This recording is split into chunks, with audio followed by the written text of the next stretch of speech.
all I want to draw is portraits. Now this on the left is the Strathmore mixed media sketchbook that I just finished, and this on the right is the Moleskine. Now this is a very different sketchbook in so many ways to the Strathmore that I've used 4 times in a row now.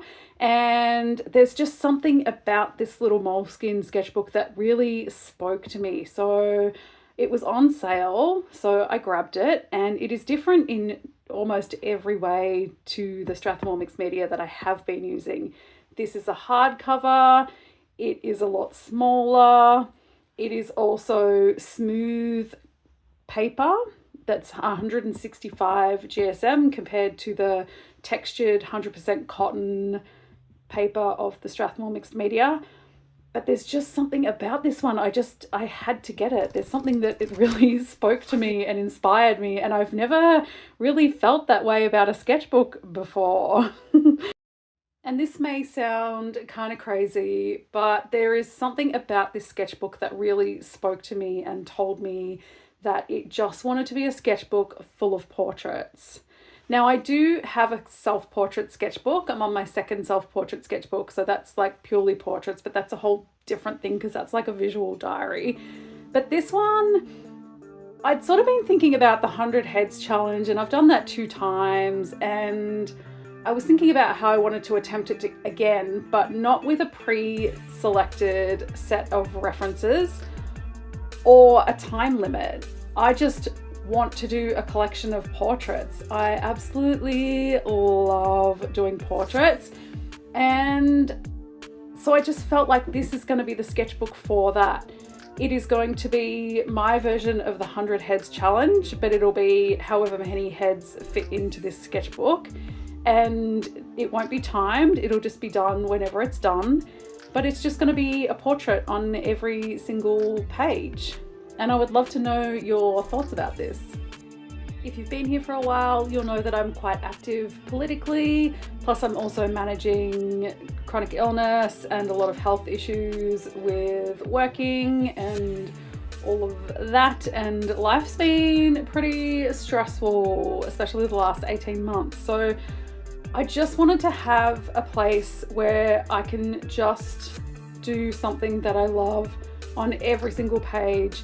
And while my other sketchbook, like my main Strathmore sketchbook, was also like that, it also sort of became a place where I knew I'd be filming for YouTube, and I'd be thinking of I'd had to have diversity in my sketchbook, so you know the sketchbook tour would be interesting, and I kind of hate like thinking like that is detrimental to my own personal art practice. And I've mentioned this before, but I'm not a YouTuber who makes art. I'm an artist who makes YouTube videos. So I'm so sort of done with like looking at the numbers and obsessing over the views and wondering why some things perform better than others. I simply do not care anymore. I'm just gonna do whatever makes me happy, whatever feels right to do. And for me right now, it is this portrait only sketchbook.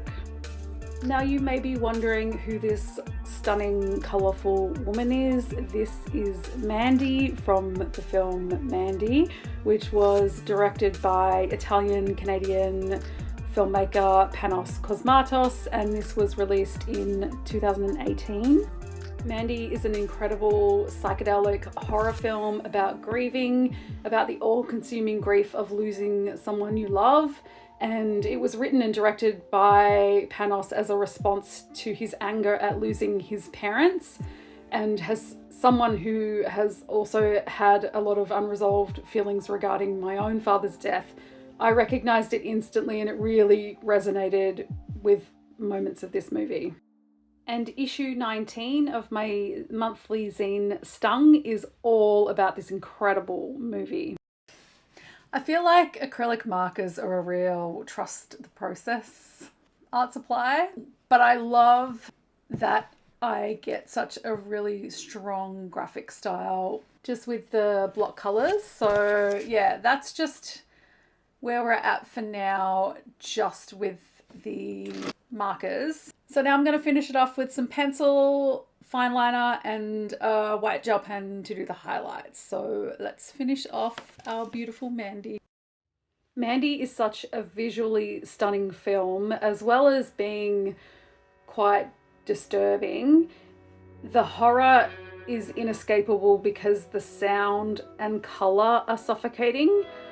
It's really amazing, and it gets better every single time that I watch it.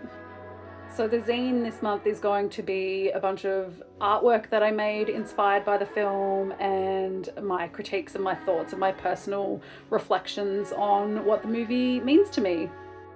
I really love having this outlet where I can write and explain my inspiration and share my artwork and my photography, and the zine has been such an important part of my regular art practice, and I'm really stoked to be making this particular artwork, especially for issue 19.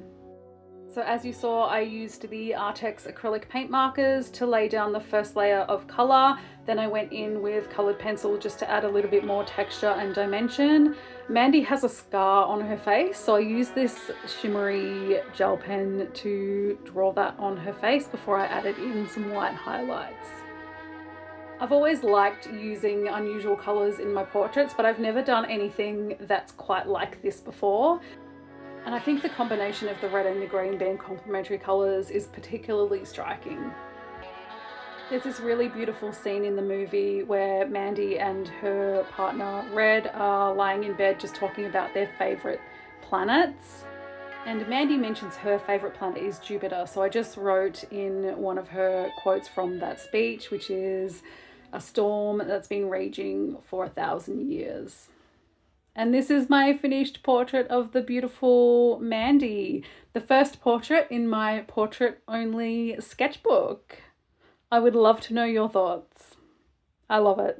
Thank you so much for watching. Like this video if you liked this video, and consider subscribing to the channel for more art stuff. I'm actually really excited about this sketchbook. I would love to know your thoughts, if you think it's a good idea just to have one sketchbook dedicated to portraits. 1 week later. Hi, me again. I'm just jumping in at the end here because this was obviously a very good idea, because I have been so inspired and I've just been working non-stop in this book. I wrote portraits on the front, and I saw someone on Instagram do this and I cannot remember who. So if you know who does this on their sketchbook, please write it in the comments so I can give proper credit. But let me show you what I've done since. These are two more Mandy pieces. This is Red, played by Nicolas Cage, on the left, and another just a black fine liner portrait of Mandy on the right. Mandy in her awesome Black Sabbath tee. She's so cool. And then I just got a mechanical pencil, which I haven't drawn with for ages, and just did this beautiful portrait on the left. And then on the right, I've been really interested in contact sheets where you've got like different photos from the same photo shoot with different expressions. It's a really great way to practice expressions.